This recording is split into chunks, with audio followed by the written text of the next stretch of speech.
तनोतना सदाशिवम।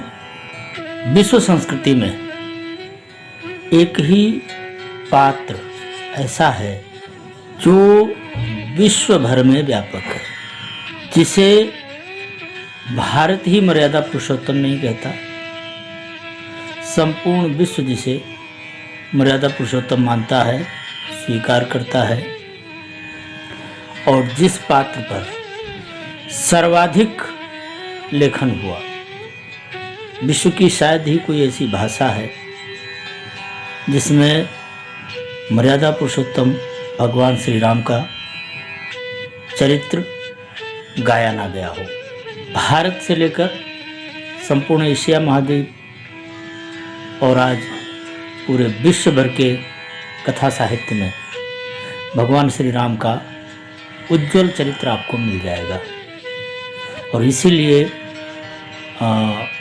विद्वानों ने कहा है अपने अपने राम। गोस्वामी जी ने तो लिखा रामायण शतकोटि पारा, सैकड़ों हैं, करोड़ों हैं, लेकिन सबके अपने अपने राम हैं। जिस कवि ने लिखा उसने राम को अपनी तरह देखा, अपनी भावना के आधार पर देखा। पात्र तो दशरथ नंदन ही है, लेकिन उस पात्र को प्रस्तुत करने का सबका अपना अपना तरीका है और गोस्वामी जी का अपना तरीका है। गोस्वामी जी के राम दशरथ नंदन होते हुए भी दशरथ नंदन भर नहीं है। गोस्वामी जी के राम मानवीय चेतना के प्रतीक हैं।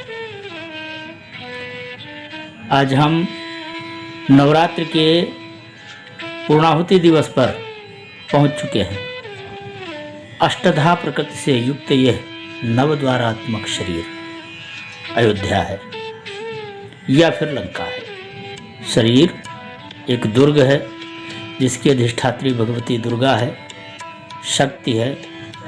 अब यदि यह शक्ति रावणत्व से युक्त हो जाए तो यह शरीर लंका हो जाए, यही शक्ति यदि रामत्व से युक्त हो जाए तो यह शरीर अयोध्या बने। अष्टधा प्रकृति के रूप में मन, बुद्धि और अहंकार और पंच महाभूत, इन 8 तत्वों का सम्मिश्रण है हमारा शरीर। अब यह पिंड कैसे ब्रह्मांड बने, इसके लिए राम रूपी ईश्वरत्व यदि इस पिंड में व्यक्त हो सके तो यह पिंड ना रहकर ब्रह्मांड हो जाए। तुलसी के राम इन्हीं संदर्भों में व्याख्येय हैं, समालोचनीय हैं। अन्य कोई भी दृष्टि तुलसी के राम पर लागू नहीं होती। और ये शरीर दुर्ग मात्र है, इसमें दुष्प्रवृत्तियाँ और सद्प्रवृत्तियाँ दोनों का सम्मिश्रण है। जड़ चेतन गुण दोषमय विश्व कीन करतार। ब्रह्मांड की रचना में गुण और दोष दोनों का सम्मिश्रण है, इसलिए कोई भी व्यक्ति सद और असद दोनों ही वृत्तियों से हीन नहीं हो सकता।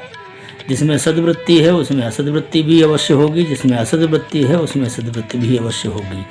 अनुपात व्यक्ति को रामत्व अथवा रावणत्व के रूप में प्रतिष्ठित करता है। सद्वृत्तियों का रक्षण रामत्व की प्रतिष्ठा है, असद्वृत्तियों का रक्षण रावणत्व की प्रतिष्ठा है। गोस्वामी जी के राम और रावण का जो युद्ध है वो भौतिक जगत का ऐतिहासिक युद्ध नहीं है। जिस समय भगवान रावण से लड़ने के लिए युद्ध क्षेत्र में खड़े हुए तो रावण रथ पर सवार था। ये शरीर जो है वो रथ है, मन इसका रथी है और 10 इंद्रियां इसके घोड़े हैं। अध्यात्म के जगत में यही व्याख्या इस शरीर की है।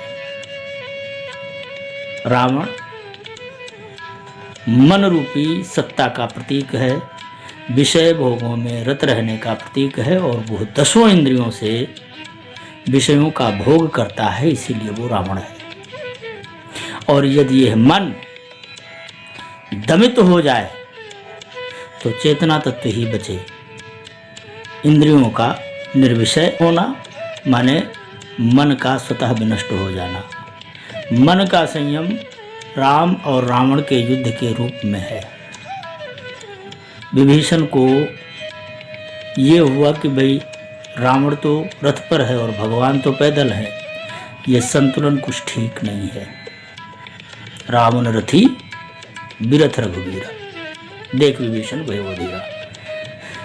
विभीषण ने जब अपनी चिंता भगवान से बताई तो भगवान ने कहा, विभीषण जिस रथ की जरूरत है वो रथ ये रथ नहीं है जिस पर रावण बैठा है, वो रथ ही दूसरा है। सुनो सखा कहा कृपा निधाना, जे ही जय होय सो संदन वाना।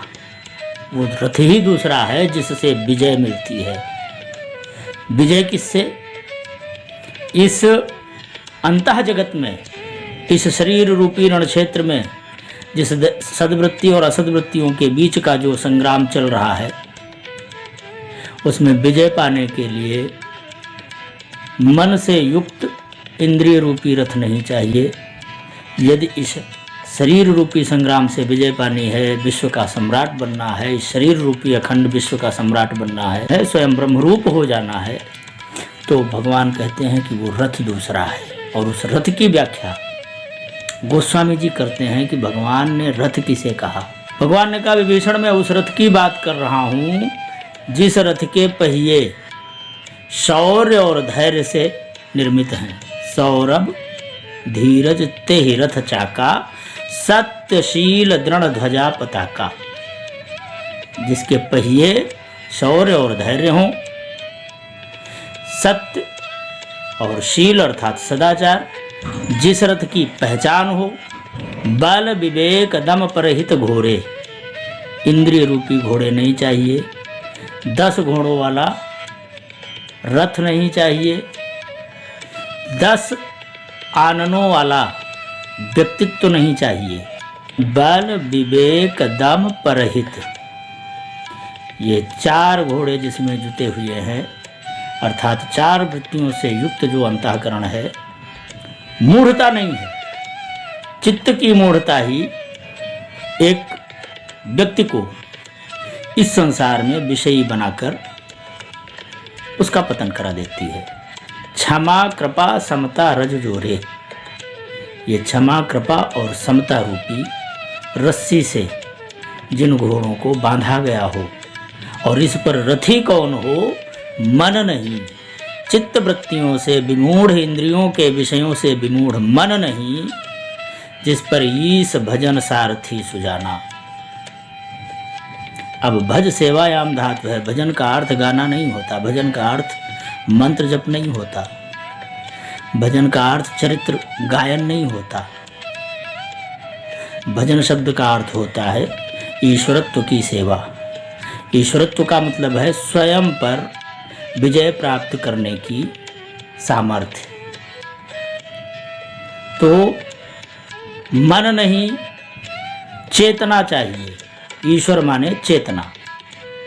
चेतना जिस रथ का सारथी हो, वैराग्य और संतोष रूपी ढाल और तलवार, विरत चर्म संतोष कृपाना। दान परस बुद्धि शक्ति प्रचंडा, दान रूपी फरसा, बुद्धि रूपी प्रचंड शक्ति, वर विज्ञान कठिन को दंडा, श्रेष्ठ विज्ञान रूपी धनुष जिसके हाथों में हो। अमल अचल मन त्रोण समाना, मन सारथी नहीं होना चाहिए। यदि इस संसार के महासमर में विजयी होना है तो मन को तरकश बनाकर रखना पड़ेगा। और जिसे कौन कौन से तीर होने चाहिए इस अमल और अचल मन रूपी तरकश में? साम जाम नियम शिली मुख नाना, संयम, नियम और यम,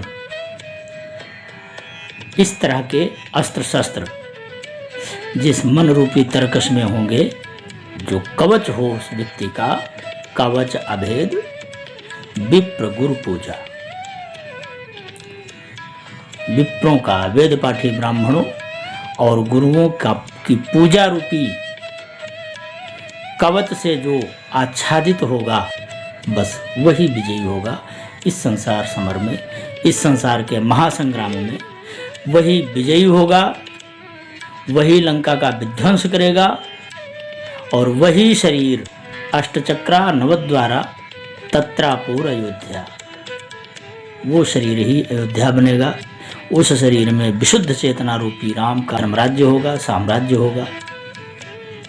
तो भगवान राम का जो धर्म रूपी रथ है, भगवान बुद्ध के धर्म चक्र से मिलाकर देख लीजिए, क्या संसार रूपी महासंग्राम में विजय प्राप्त करने के लिए भगवान ने जिस धर्म रथ की कल्पना की है, क्या भगवान बुद्ध ने उसी धर्म चक्र को धारण करके निर्वाण सिद्ध, ब्रह्मत्व लाभ, स्थित प्रज्ञता जैसी अवस्था को प्राप्त किया या नहीं, ये आपके अपने विमर्श पर छोड़ता हूँ। इन्हीं संदर्भों में हमें भगवान राम, भगवान कृष्ण और भगवान बुद्ध को एक ही तराजू में तौलना चाहिए। यही अध्यात्म की संपूर्ण संप्राप्ति है। तनोतना सदाशिवम।